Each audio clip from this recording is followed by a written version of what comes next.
آج میں ایک گہرے سچ پر بات کرنا چاہتا ہوں جو ہماری زندگی کے مشکل لمحات میں ہم میں سے ہر ایک کے ساتھ موجود ہوتا ہے۔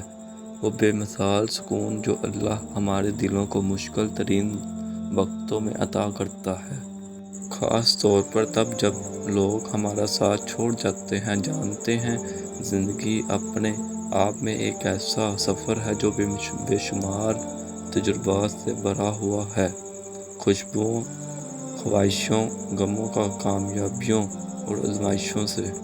ان میں اکثر آزمائشیں مشکل محسوس ہوتی ہیں، خاص طور پر جب ہم خود کو تنہائی میں ان مشکلات کا سامنا کرتے ہوئے پاتے ہیں، جب دوستوں اور اپنوں کی حمایت ختم ہوتی نظر آتی ہے یا مکمل طور پر غائب ہوتی ہے۔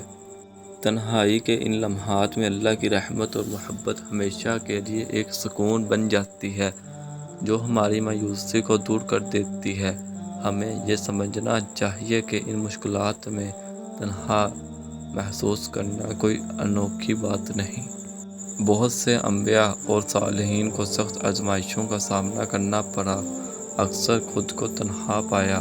حضرت یوسف علیہ السلام کو اپنے ہی بھائیوں کی طرف سے دھوکہ دہی کا سامنا کرنا پڑا اور انہیں ناحق قید کر دیا گیا۔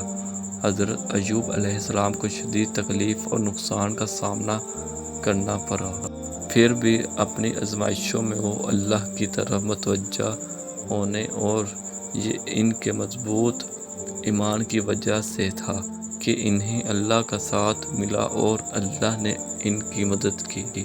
اللہ تعالیٰ قرآن پاک میں سورہ عنکبوت میں فرماتا ہے، اور جو لوگ ہمارے لیے کوشش کرتے ہیں ہم ان کو ضرور اپنے راستے دکھا دیں گے، اور بے شک اللہ نیکی کرنے والوں کے ساتھ ہے۔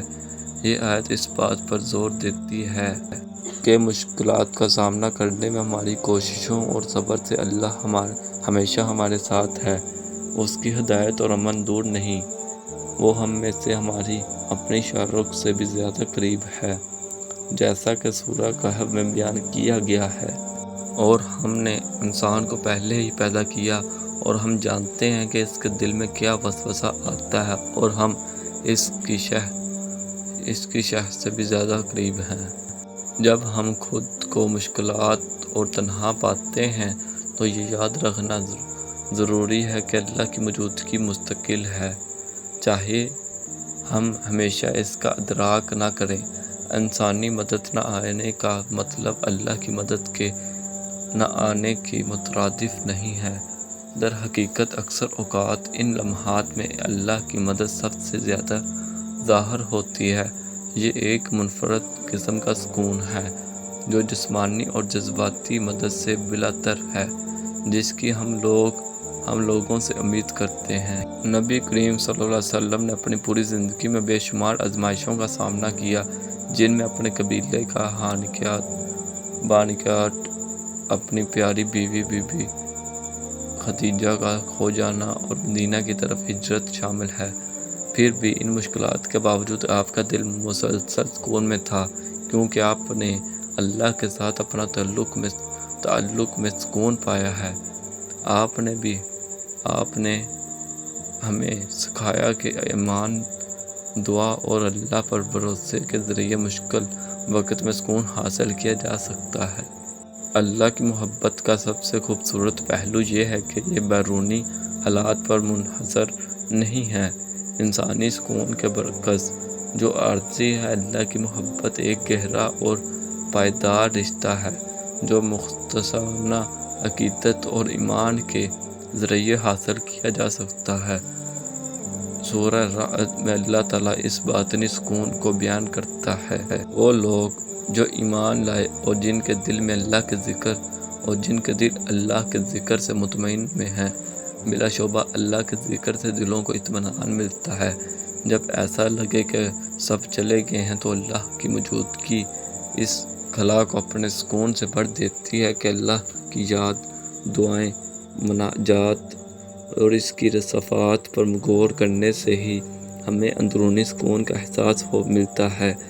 اللہ کی محبت کا سکون صرف ہماری مشکلات پر پردہ نہیں ڈالنا، یہ بنیادی طور پر مشکلات کے بارے میں ہمارے تصور کو بدل دیتا ہے، ہمیں طاقت اور زندگی گزارنے کا ہنر فراہم کرتا ہے۔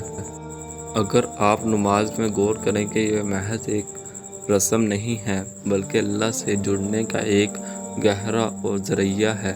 نماز کا ہر عمل اور تلاوت ہماری توجہ کو دوبارہ بحال کرنے کا کام کرتی ہے، جو ہمیں اللہ اور اس کے قادر ہونے پر ہمارا یقین بڑھاتی ہے۔ عبادت کے ان لمحات کے دوران ہم اکثر اپنے دلوں کی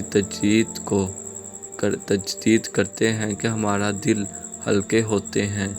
نماز کے دوران جو سکون محسوس ہوتا ہے وہ اللہ کے سکون کا براہ راست مظہر ہے۔ اللہ نے قرآن میں وعدہ کیا کہ ہم پر کبھی ہماری طاقت سے زیادہ بوجھ نہیں ڈالے گا۔ سورہ بقرہ میں کہا گیا کہ اللہ کسی جان کو اس کی برداشت سے زیادہ تکلیف نہیں دیتا۔ یہ وعدہ اس بات کا منہ بولا ثبوت ہے کہ ہمارے مشکل ترین وقتوں میں بھی اللہ کی مدد ہماری آزمائشوں میں شامل ہے۔ ہماری مشکلات کو ہماری طاقتوں کے مطابق ترتیب دیا جاتا ہے اور ہماری جدوجہد کے ذریعے ہمیں روحانی ترقی اور اللہ کی قربت کے مواقع فراہم کیے جاتے ہیں۔ سکون کے سب سے بڑے ذرائع میں سے ایک یہ احساس ہے کہ ہماری جدوجہد رائے گاہ نہیں جائے گی۔ ہر مشکل دنیا اور آخرت دونوں میں بے پناہ اجر کی صلاحیت رکھتی ہے۔ نبی کریم صلی اللہ علیہ وسلم نے فرمایا، ثواب کی عظمت آزمائش کی عظمت کے مطابق ہے۔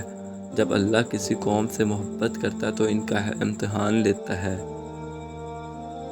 یہ نقطہ نظر ہمیں اپنی آزمائشوں کو اپنی روح کو پاک کرنے اور اللہ کے قریب ہونے میں مدد کرتا ہے۔ اللہ کی محبت اس کی رحمت کی باریک نشانیوں سے ظاہر ہوتی ہے۔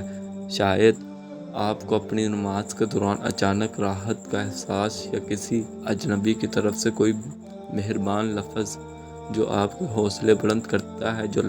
یہ لمحات اللہ کی جاری حمایت اور محبت کی یاد دہانی ہے، یہاں تک کہ جب ہم خود کو الگ تھکن محسوس کرتے ہیں اور وہ ہماری ضرورت کے وقت آرام اور آسانی فراہم کرنے کی اس کے وعدے کے مظہر ہے۔ مشکل وقت میں غور و فکر کریں اور اللہ کے کلام میں تسلی حاصل کریں۔ قرآن و حکمت اور یقین دہانی کا خزانہ ہے۔ سورہ توبہ، کہہ دو ہم پر کوئی مصیبت نہ آئے گی سوائے اس کے جو اللہ نے ہمارے لیے لکھ دی ہے، وہ ہمارا محض ہے۔